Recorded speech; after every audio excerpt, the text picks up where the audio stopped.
Em bên đâu? Em bên chưa lãi lần này.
ra đâu đây.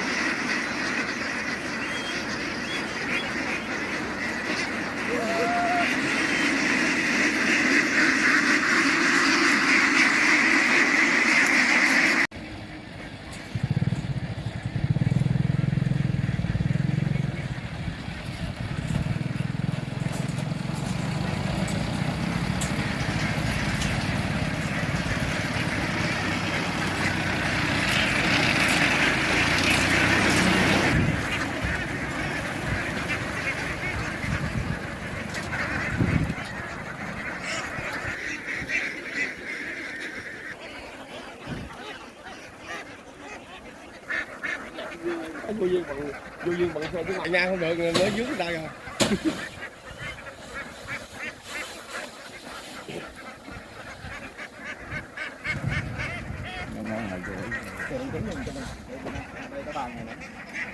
Đi ra vậy đó hả?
Dễ chứ có cái gì.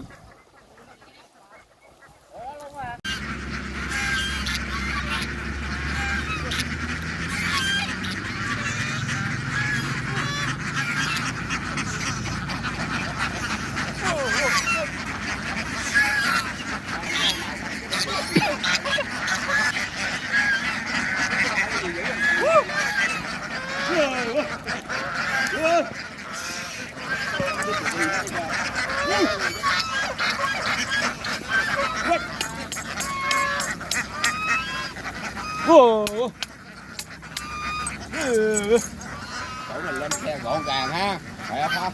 Bước đường là tới nơi rồi.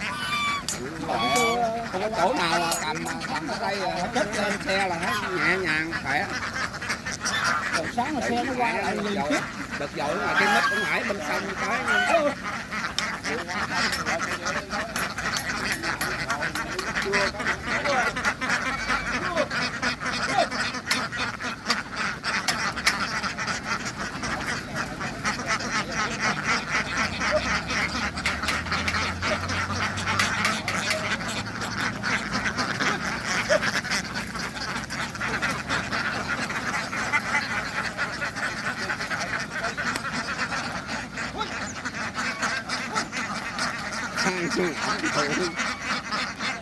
hai ngỗng ở đây đi vô trước rồi.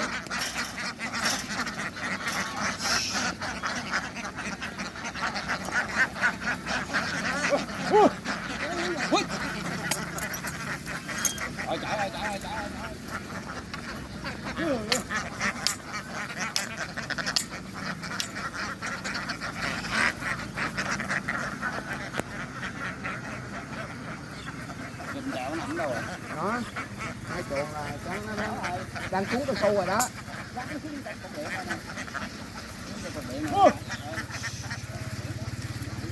xuống bển rồi đó.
Kéo lưới vô.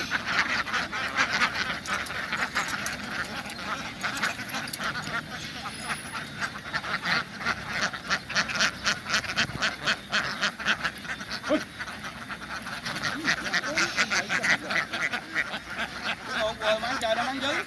Nó dưới chạy vô chạy không thể. Ý là bà hỏi cống trời hay cống dưới? Cống trên này. Nó canh cho cái đấm ớt cái kia. Ở chân cua luôn á hả?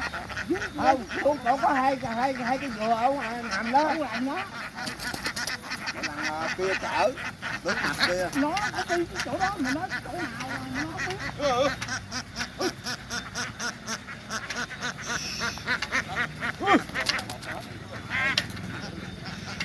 Rồi coi chạy mãi đi, chạy mãi.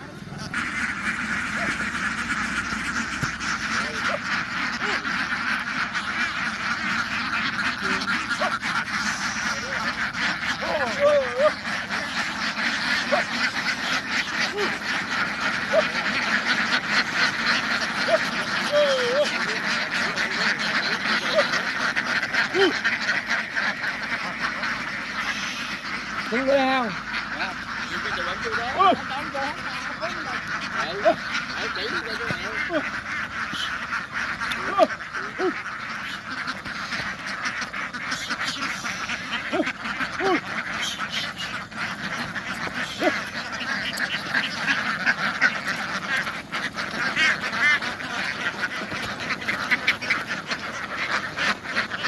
Điểm này nè.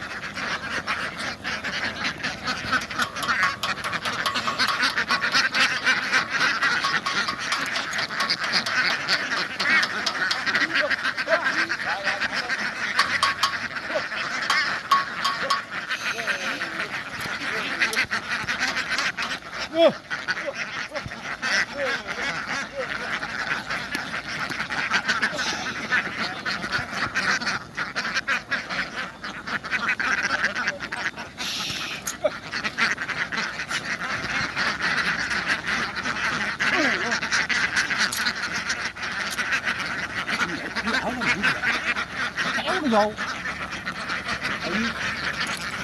Quẳng vô cái nó chạy.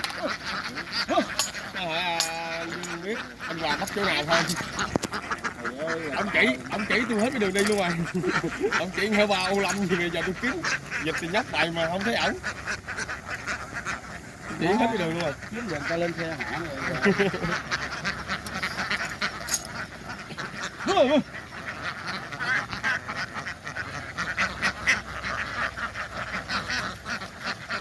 Chú Lâm con cái đầu dây nó lên chú Lâm. Cái đầu dây trên nè. Thôi bỏ đi lên. Nó lên tầng trên nó là kéo không nổi, nó đã kéo không nổi luôn.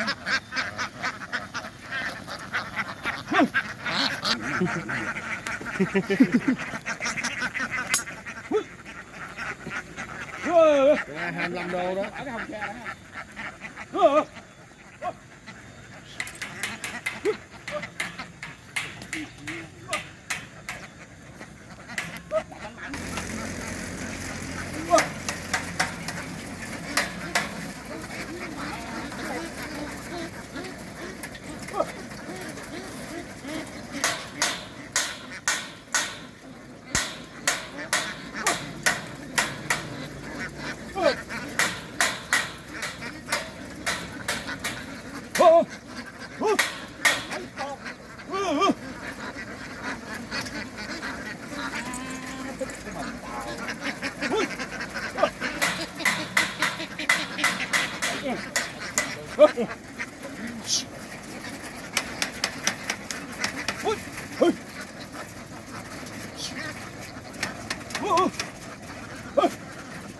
Khó đó cái chú Lâm, khó đầu nó cái khó đầu khó được, nó đâu mà khó.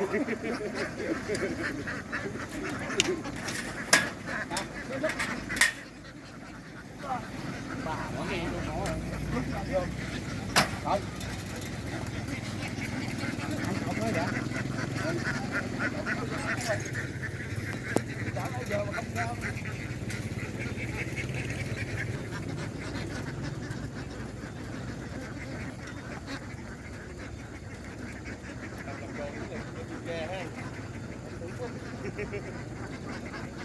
Đúng rồi hả?